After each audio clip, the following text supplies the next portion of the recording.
All right. Okay, we're good? All right, 3, 2, 1, action. Hey, Maria.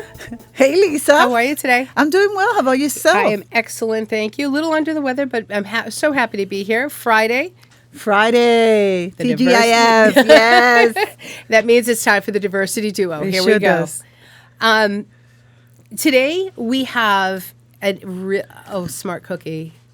I saw her resume, her bio. I'm like, Yeah. oh yeah. my goodness. I'm really- dying to talk to her. I'm so excited for this conversation for so many reasons. First, I discovered her. That sounded crazy.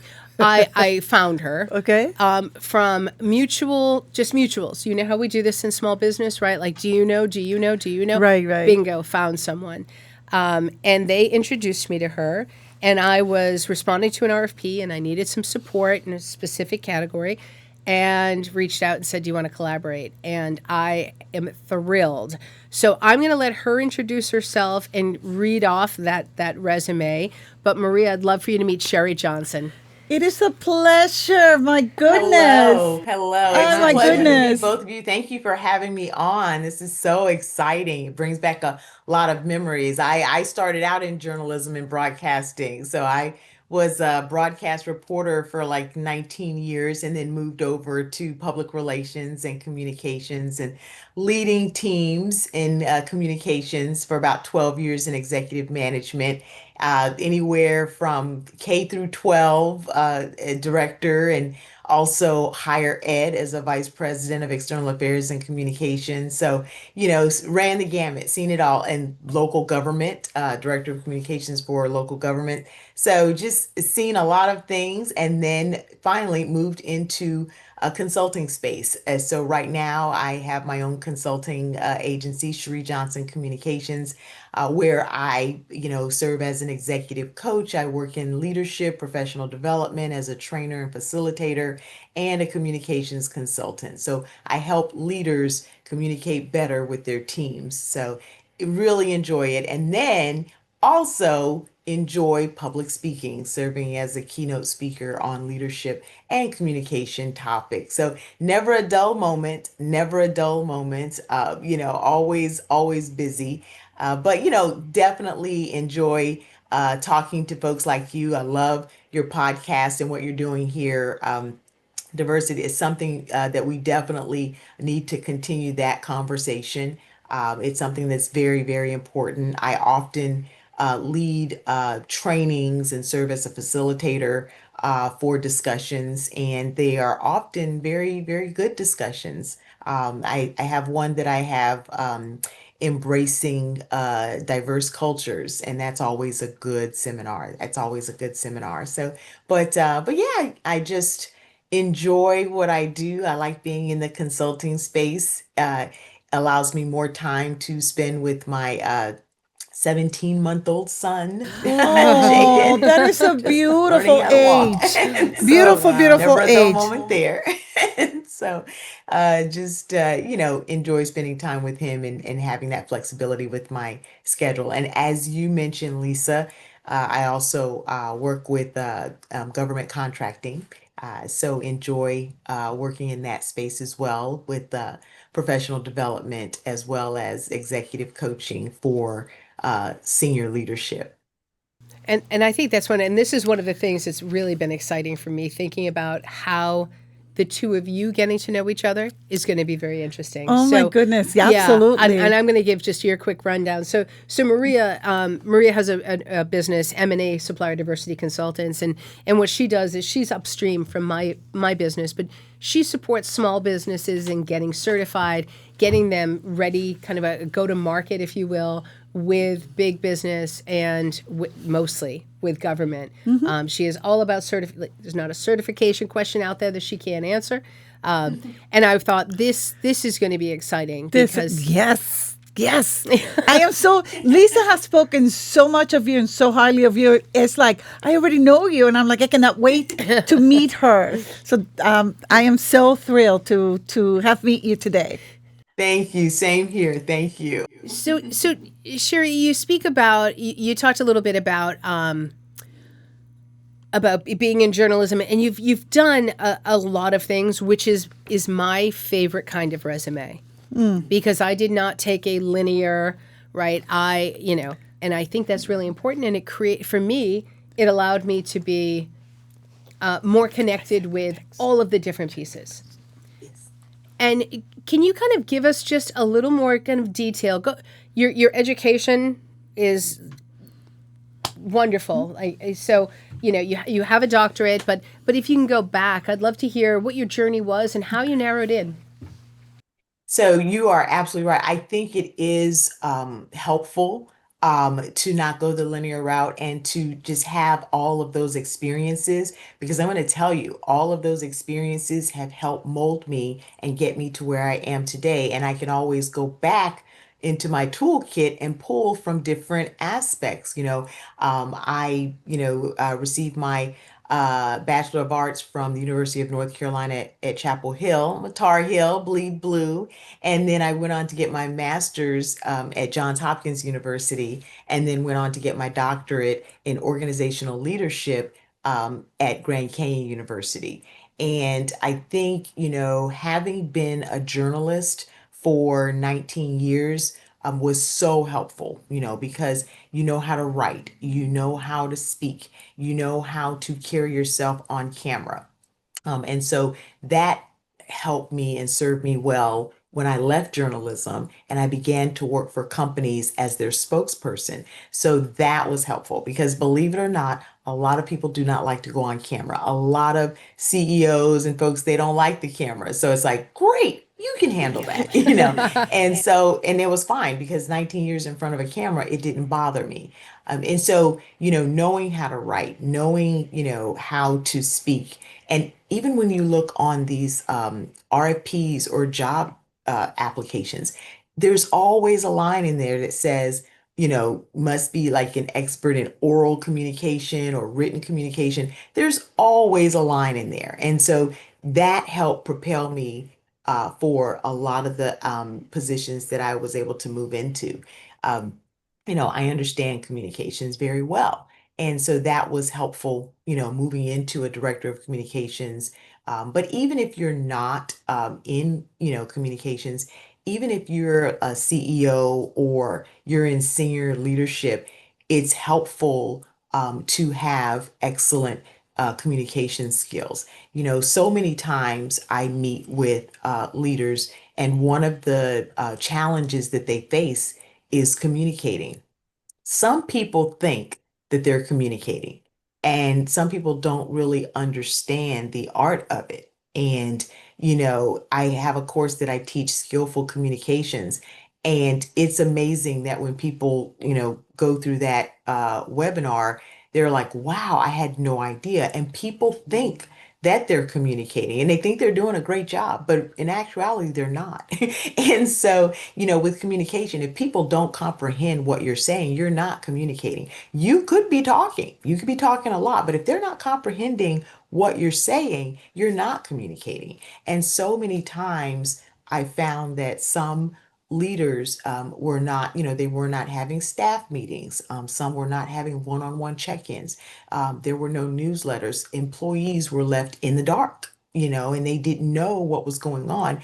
And you have to train them and help them that it is important to be transparent and let folks know what's going on in the company, whether that's an internal newsletter, a staff meeting, one-on-one check-ins, and it's amazing how when I was, doing my research for my doctorate, I focused in on authentic leadership, which is a leader that's ethical, moral, transparent, and communicates well with their staff. So when I was doing my research and I was actually holding focus groups and interviewing people, it was amazing to find out how many people they had never had a staff meeting, they never had a one-on-one, they were in the dark and they didn't know what was going on. Some employees mentioned finding out about things on the news, and that's terrible for you to find out what's going on in your Yes. company It on the sure news. is. Yeah. And so, just communicating better and getting that information out. I know also professional development and staff having training to do their job. You know, it's important to stay up with the latest information and the latest news. You know, you want to be a lifelong learner, you know, Absolutely. and with technology and things are always changing and, you know, you have to stay on top of it. So professional development is a great idea. One of the things I found in talking to employees, you know, I'll just take an example of higher learning. Suppose someone is an awesome professor, they're just a rock star, you know, and they do a great job. So they get promoted. They get promoted into a vice president position or a provost position, or, you know, or maybe even make it up to college president. But they've had no leadership training at all, but they were a rock star professor. But that doesn't mean that they're going to be a great leader or a good leader. And so it's important to make sure that as people are moving up the ranks, even if they're a rock star in this position, but making sure they have the tools and the training to be successful in this next position.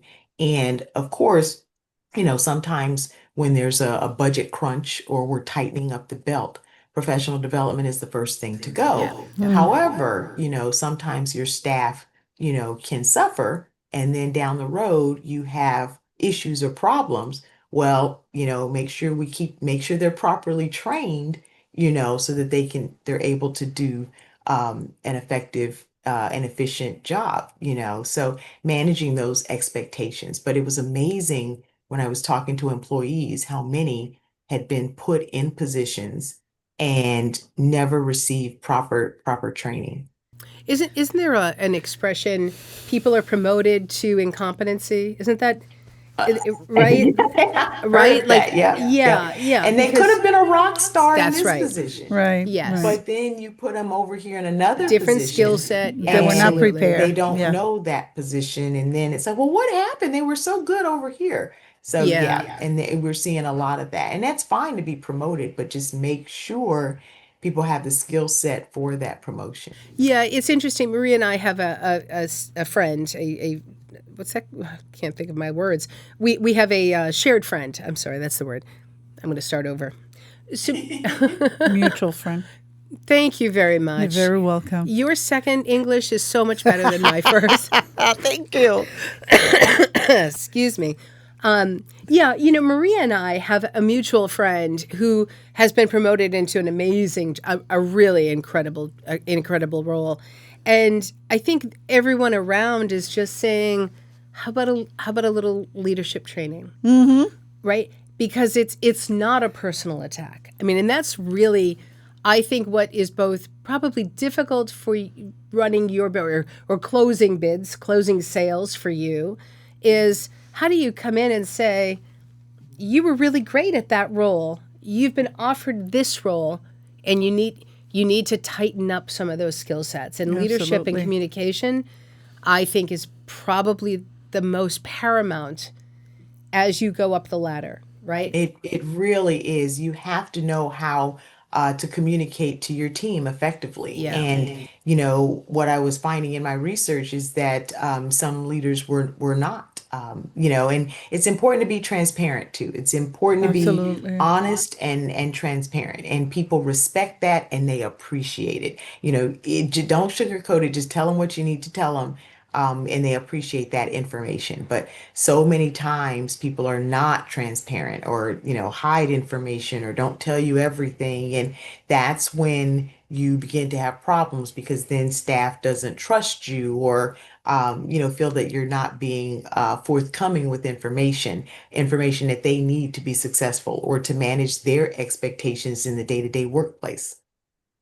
Yeah, it's interesting. You know, I don't typically kind of promote an industry. I guess I do promote a lot of industries. I'm joking. But I think, you know, one of the things about your organization or organizations similar to yours, that HR consulting and leadership consulting, you know, I have a really strong opinion that businesses owe that to the employees that they promote and they graduate to next levels, and to offer that core service, to me, is the investment back into that person. But I also Yes. I also think there's another answer here, which is, we all have paid a lot of money for the educations that we have, and to be in the middle of your career and know that the difference between your next bump in promotion comes with a monetary value. Right. Spend a little of that money, Right. right? Absolutely. Because invest in yourself, and connect. You said it perfectly, Lisa. Invest in yourself. Invest in For yourself, me, yeah. I started out with a BA, a Bachelor of Arts in journalism and mass communications. And I, focused in on broadcast journalism. And so that was great, and I did that, for like 19 years. I was a broadcast journalist. And so then I decided to leave, television and wanted to step into public relations. And so I went and got my master's, and I got it in communications with a concentration in media relations. And so with this one, the first one was in front of the camera. Okay. Now, this one, the master's, was on the other side of the camera, teaching companies, how to respond and working with the companies with the media. So two different roles. So I recognized that, hey, I don't know this role. So let me go back to school and, to be educated on that, which was a great idea. Like, you would learn something on Monday and Tuesday you could incorporate it, Yes. Right. Yep. So it was great, Yeah. and I could ask my professors questions and everything. So then after I left, television, and I'm in public relations, I'm in communications, I'm in the trenches and everything. So then started climbing the ladder. So then I began to lead communication teams. So then I went back to school again and went back and got my doctorate in organizational leadership because I wanted to understand and know that leadership concept, as I was leading the teams and just wanting to be a good leader. And that was so helpful as well, just doing the research and researching the different types of leadership and, the different types of outcomes that you could have with teams. So that was very helpful. And I agree, invest in yourself. There is professional development out there, and professional development is great. Actually, it's been a good combination because not only, going back to school, but also taking advantage of some amazing professional development opportunities that are out there. I participated in Harvard University, their continuing education program, and managing yourself and leading others. And those programs have been excellent, excellent. And so there's a number of programs out there, but I think combining them is a great idea. And like you said, yes, invest in yourself. It is amazing because for me, I wanted to understand and I wanted to know. And I think just going back to school that helped because initially, I majored in broadcast journalism. But then as time moved on, you change, your career change. And so you have to understand the role that you're now stepping into.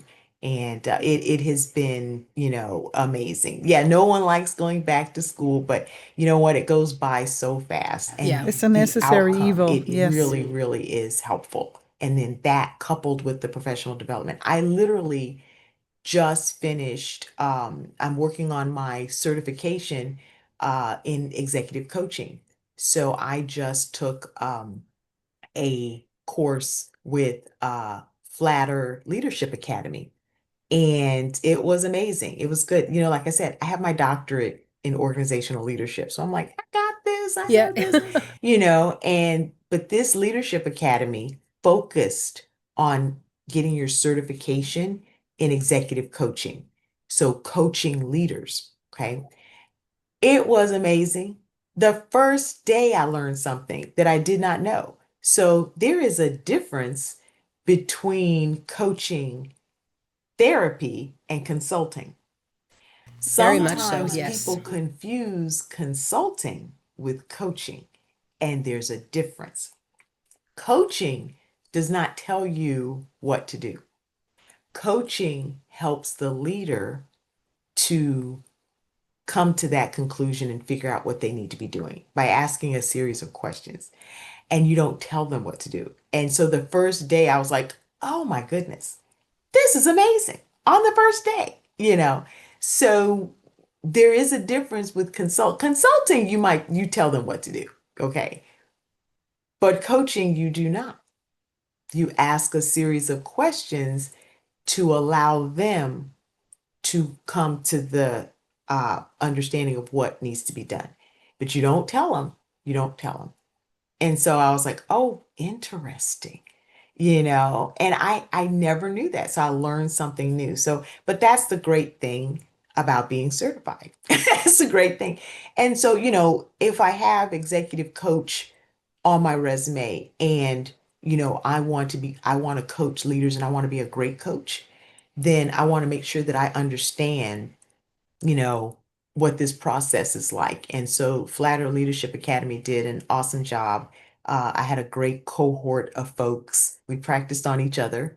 And so yeah, going with the ICF, International Coaching Federation, to get that certification because there's a lot of people out here on the internet saying I'm a coach, but I want that certification. Like, no, I'm serious. I'm a certified coach, and it was a lot of good information that I learned. And I learned that, even though you did um, get your doctorate in organizational leadership, you can build on that. And that's what that you're building on it. You're building on it. And so that's why professional development, it is so important to continue to build. It only makes you better. It only makes you better. And so this is knowledge that I can now bring to my clients. Absolutely. Yeah. Go I, ahead. I have a question for you. Based on your extensive and impressive background, what is the one principle that leaders often overlook when they hit with a crisis? Transparency. They don't want to talk, they zip it up. They don't want to say anything. They want to no comment. Don't talk about that. They just want to bury their head in the sand. It's not going to go away. You have to say something, and no comment is not sufficient. So one of the things that I see is they don't want to talk, and then they don't want you to talk, or they're not truthful. And really, the best advice is to be truthful, rip off the band-aid, and just go on ahead and tell what happened. It may sting for a little, but apologize if you need to. We're going to get some more training. We're going to figure this out so this doesn't happen again. But when you remain silent and you don't speak about it, that makes it worse. Or you don't tell the truth and then it comes out that you didn't tell. Now you've just made it 100 times worse. Yeah. That is very So the true. best advice is just to go ahead and tackle it head on, rip the band-aid off. It may not be pretty, but if you're honest, admit your mistake, admit mistakes were made, we learned from it, not going to happen again. Here's some mitigating circumstances. Here's some things that we're going to do, moving forward to make sure that doesn't happen. That is a better way to handle it than not telling the truth. And then people find out about it. And then that's going to just make it worse, or not saying anything at all. Because not saying anything at all too also makes people think that you're guilty. But people respect folks that take ownership, take accountability, and apologize and move on. But one of the biggest mistakes is not commenting, not saying anything, or not telling the truth. Or not apologizing. That goes a long way. Yes, Admit apology goes admit a you made a super mistake. long way. It Absolutely, that you're really does. human. Just taking accountability. Absolutely. It really does. Yeah. As long And as but some nobody dies, people yes. just cannot muster and then you dig a deeper hole. You dig a deeper and it just gets worse. And you extend how long it's going to be talked about, Absolutely. right? Right, Because it's right. Whereas when if you it just, happened. Yes. apologize, accept ownership, okay, nothing to see here, moving along. But if you don't, then it's like, okay, we're gonna stay on this and we're just gonna keep turning. Yes. Absolutely. Absolutely. I would. Are you good here? Because I want to. Go ahead. Okay, Because I'm I gonna do ask have about another it. question, but you go right ahead. Okay. I just want to know not who is in the name, but can you give us a sense of who's been your favorite client and why? Like maybe the favorite project, not so much the Yeah. person, but the project that you worked on that you say, that's it. That's the one that I went into this for I that. have a project that I'm working on, and it's so interesting because this person came up to me. We were at a summit, and unfortunately, I wasn't able to get in their um, conference or where they were speaking. So we were just in passing and was able to stick out my hand, meet the person, and we started chatting. And it was like, hey, I think I could use your services. I think I need some help in some areas. I'm like, okay, great, excellent. And just to see this person flourish, and this person is well respected in the community, and just seeing the things that he is doing, and just the person has a really good heart, and just seeing the good that he is doing makes me proud to work with that person. Like, yeah, that's my client. Look at, and just doing amazing, amazing things and putting my expertise and collaborating, because he's very intelligent. So, collaborating and just seeing the positivity coming out of that collaboration is just very, very exciting, and one of my favorite projects.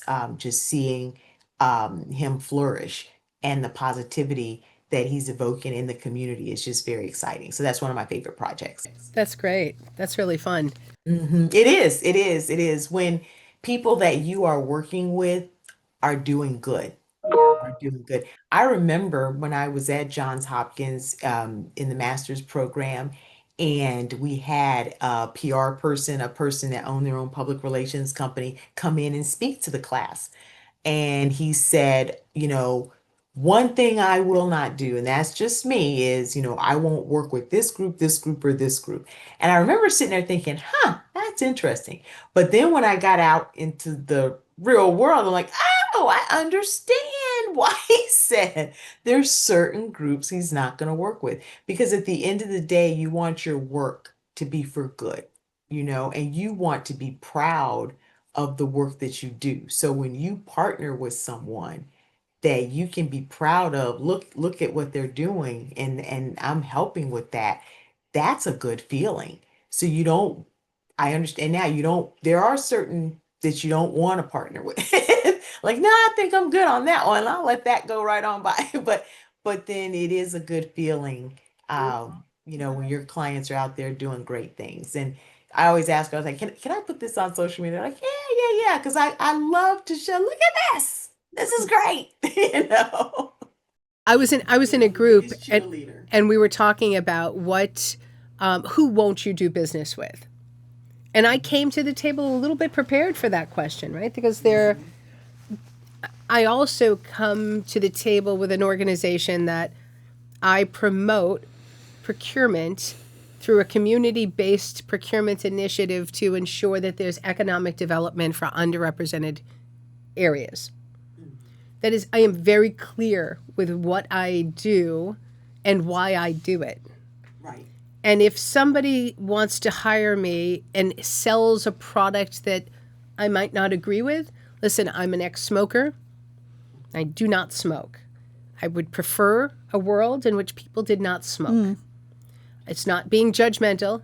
It's just being pretty clear on where I stand. So Philip Morris calls me tomorrow and wants to implement a supplier diversity program. I'm not your girl.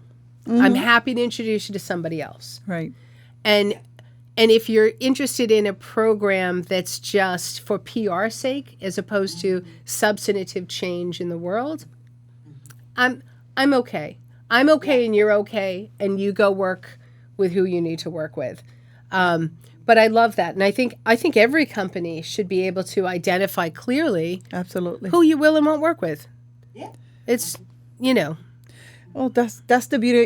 In our case, it's the beauty of being your own, boss. I mean, I don't have to take every client that knocks That's- on my yeah. door, Yeah. because if there's not a fit, listen, it's not going to work. So let's avoid all aggravation, and let me give you a list of somebody else that can help you. Right. right. Now, I just feel like we should Okay. also encourage the new entrepreneurs that are kind of, because we were that, right? 6 months in, 9 months in, Yeah. take the business. Oh yes. Take the business and keep your door. Yes. Keep your door open. Absolutely. And then grow into, how do I do this in a way that allows me to say? Just want to say, like, No, you you're know, absolutely if you don't right. have backing, take your business and keep moving, as long as it doesn't But also really remember, go too, against. As long as it doesn't become go against. detrimental Yeah, to you. yeah, no, it doesn't, can't go against. But Yes. yeah, be careful. Absolutely. Be careful, get through. Sherrie, I have a question for you now. I know that you wrote a book, Authentic Leadership in the Workplace. What is one insight from your book that you hope every leader takes to heart? One of the things, ethical leadership, being an ethical leader, and integrity, doing the right thing when no one's watching. Because as a leader, you set the example for the organization. You set the example, and employees are watching you. So what you do, they're going to mimic and they're going to do. So if you're not ethical, if you're immoral, they're going to do the same thing. So just, leading with an ethical lens, morality, just doing the right thing, and your employees will follow suit. Because oftentimes, too, when you don't lead with an ethical lens, that leads to high turnover. That leads to work issues because employees don't respect you, and that can lead to performance issues. So it is better for the company, uh, and it's also good for company culture, to do the right thing, because you don't want to have a company culture of unethical behavior, not from the leaders and not from the employees. And so that would be one thing that I would probably, look at, is just behaving in an ethical manner and setting a good example for your employees to follow. Even after you 5 o'clock and you leave, you still have to carry yourself in certain manner, because you're representing this office or this business, and you're not a regular person. You still, especially somebody in power, right? You have to always be aware. You have to have a I level of remember when I was a awareness. reporter, we signed contracts, and in our contracts, there was a morals clause. There was a morals clause because we were representing the TV station, and we were on the air, and and everything and stuff, and so there was a morals clause in there, and you had to abide by it, and they most certainly did hold you to it, and you could be let go for violating the morals clause. So you're absolutely right. So in certain positions, within a company, absolutely, depending on, you have to, you're right, carry yourself in a certain manner. And even after 5 o'clock, or you still you're always representing. And in something like that in television, you're out there representing the station, even if it's after 5, you're out at a restaurant, they, hey, that's so and so from Channel 7, or, that's, so you're still representing them. So, yeah, in some contracts, they do have a morals clause. Yeah, I mean, this guy's life isn't over. I mean, right. So he's going to have to move on. He's going to have to step up. And to me, again, perfect example of someone who could use a little support. Yes. Right. In how do I think about this? How do I talk about it? How am I transparent? How do I apologize? How do I transition How do from you this? transition, You have right? to give it a cooling period, and then, Yeah, but even then, I Yes. mean, he's going to have to step into a role You don't go from CEO to customer service rep, Oh, my right? goodness, I mean, yeah. he's going to step in. Exactly. I think the biggest thing is yes, apologizing, admitting, knowing that you made a mistake. You now know the errors of your ways. That's not the way to conduct yourself. And everyone deserves a second chance. And so as long as you accept accountability, understand what you did wrong, you're not defending it, Right. but understand that you what you did wrong, accept accountability. And there will, be a company that will probably give them, another chance. But, sometimes you just have to have a cooling off period, and just regroup, and then just make sure you take accountability for it, apologize, and you now know the errors of your ways, and that won't happen again. Yeah. No, this is incredible. Are you? I have one more question because again, I'm in awe of all the different path that you have walked on. So, with your background in media and education, government, and now in entrepreneurship, which space has challenged you the most? You know what? Entrepreneurship, because it involves, sales, and it's me. It's me, in the other um, jobs or spaces, I was representing another company. But now in this space, I'm representing me. You're And so everything. I think that is the most challenging, but yet the most exciting. Yes. Yep. Yes, It's yes. and the most fulfilling. So I love it. I love this space that I'm in right now. And I would say it's the most challenging, but it's the most exciting. And I'm so happy that I chose this path. So yeah, I would say the entrepreneurship, but it's the most exciting. So one of the things that happens, so our podcast, we bring on a lot of entrepreneurs, we bring on big business. One of the things I love about entrepreneurs coming on is that we get to talk about some of the challenges, right? We've all faced those challenges. We face the dilemma of, do we really want to do business with this organization? Oh my gosh, what do you mean the cash flow, right? Like all of those things Right. that we have to question when we do this. What do you do when you're in the low moments and the high moments? Because we all have them, and you're all by yourself, right? Because nobody feels our business the way we do. Nobody.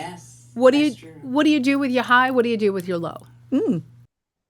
Prayer, and just thank God for putting me in this space and allowing me to do what I do. So when I'm in a high, thank God. When I'm in a low, praise God. Absolutely. And just thank God for giving me the ability, the knowledge, to be able to step out here and be in this space. That's wonderful. That's wonderful. Do you have a good community around you? And Yes, I have an excellent community around me. I stumbled upon a great community with Coach Latasha Brooks. She's amazing. And she has enveloped me into her community. And, I have been with a lot of programs. I've been with a, I've, worked with a lot of programs. But when I came across her program, it was something clicked. Something clicked. And then teaming up with folks within her community has been amazing. And so that has clicked for me. So yeah, and then my family. Wow, they are awesome. Because like I said, I have a 17-month-old son, and my family, my parents, my village, they have just been absolutely amazing because, there's events that I have to go to, and I've joined the local chamber of commerce, and so there's different things that you need to, get out there and network and meet people and things like that. And so they have just been so helpful in helping me with my son. So my community, my village, just everybody has just been amazing. And I couldn't do what I do without that collaboration. that's wonderful. That's That's really fantastic. nice. Yeah. Yeah, sometimes Maria and I will call each other, and I had a wonderful thing happen, and I told my family, and they were like, "Oh, that's great." And I was like, oh, thank you. And I immediately called Maria, and I just had to say what it was. And she said, what? Yeah, I was like, it's "Thank that you." celebration. That's what I was looking for. We have, as business owners, we have to support each other and celebrate the highs and and be there to console you Yeah. during the lows. Yes. And we're so good at this. Hey, listen, what happened? And we always scream at each other like, ah! So. And that's what makes it, this journey, and everybody has their own journey. But if you compare pathways to that, to what we're doing, it's pretty much similar. Yes. It's very similar. So, Yeah. Yeah. I mean, we have not had anybody come on as an entrepreneur that we haven't had kind of this conversation where they've said something so outrageously different. Yes. It's rely on people around you, That's build it. the community of business people around you. That's it. Higher power in whatever form that is Ask for for you. help.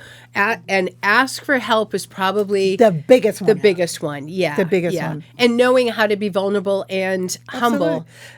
And grateful. And grateful. And grateful. Yeah. And grateful. And grateful. Yeah. Yes, absolutely. Yeah. Yeah. Really important stuff. It sure is. It sure is.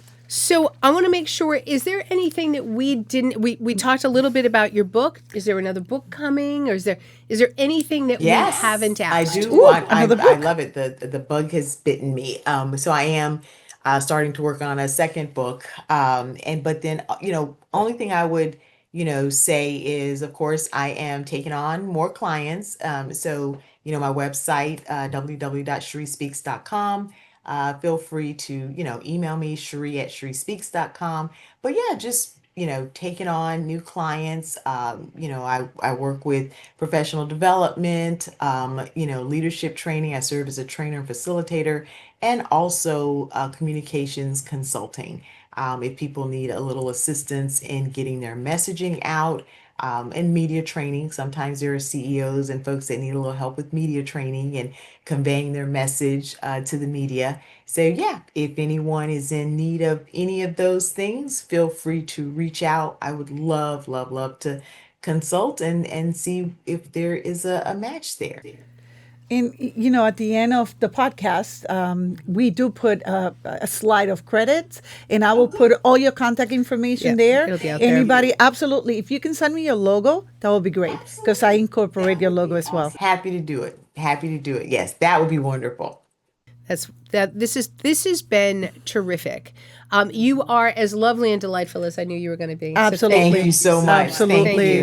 Thank Yeah, you. so Nice to talk interesting. with both of you. This has been a great conversation. Listen, I was a reporter for 19 years, so I am familiar with interviewing, and this was a great conversation. Oh, thank you. We Thank you. appreciate that. Yeah. Coming from an expert, we Yeah, no, truly we appreciate appreciate that. So, Great conversation. we always end up asking each other, what are your takeaways? So, Lisa, what are your takeaways from the conversation with Dr. Sherrie? No, I appreciate that. So I think my first takeaway would be education. Education. And, I know that there's a lot of talk right now around whether, the traditional process is a good decision for everyone. I'm going to say this: education development is a good decision for everyone. I'm not going to hold my, I am an adjunct professor. It is important to me that people attend college. Of course. But that's not the only game in town. Just dedicate time and a little bit of money. And, and I think, we've interviewed a lot of consultants. We That's have. what we do. I think investing in yourselves to promote yourself in how if you're in an organization, you need to be different than the person next to you. Right? We have the luxury of we're our entire brand. So we say to each other all the time, we've got to take classes and we've got to stay ahead of the curve. Absolutely. We had Rose on just a few weeks ago and talked about AI and agentic AI. We need to know better what we're talking about. Absolutely. That's how we invest our time, but we don't work for organizations that we're being compared and butted up against other people. And for that, I say education, invest in yourself. That's one. Two, be kind and delightful and graceful, because I yes. think that was, to me, that was represented here today. She was lovely and just, I don't know if that comes from the education of working in front of a camera, but I've never had an interaction with her that has not been kind and lovely. And I will say that is the takeaway. I can always check myself a little bit more to be a little bit kinder, a little bit slower in the way I don't have to push my responses. That's 2. Number 3,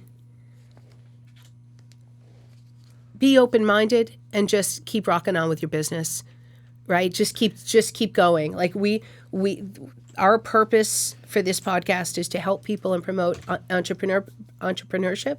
Mm-hmm. Go, go, go, go. Whatever the path is today, go. Stay in your ethical, moral sense of whatever it is, whatever you build around yourself for your moral code, go forward and don't break it.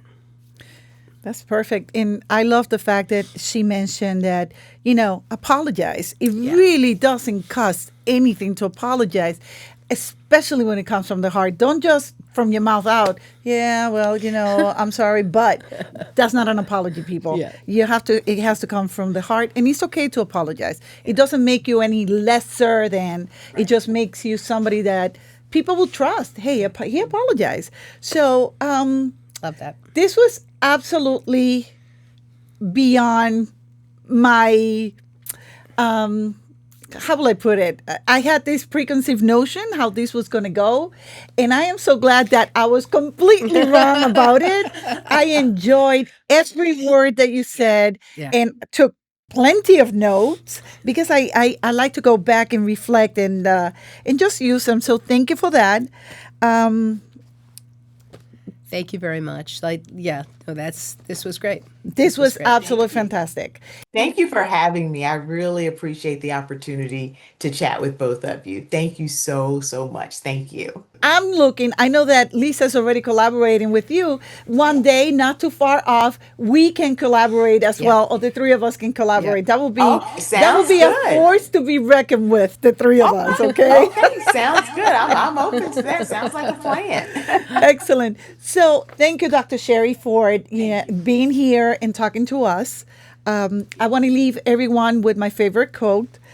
Let's continue to amplify diverse voices and foster meaningful dialogue. Until then, this is Maria. Thank you for listening. And I'm Lisa. We're the Diversity Duo, and we'll see you next Friday. Thanks. This was great. That was great. Okay.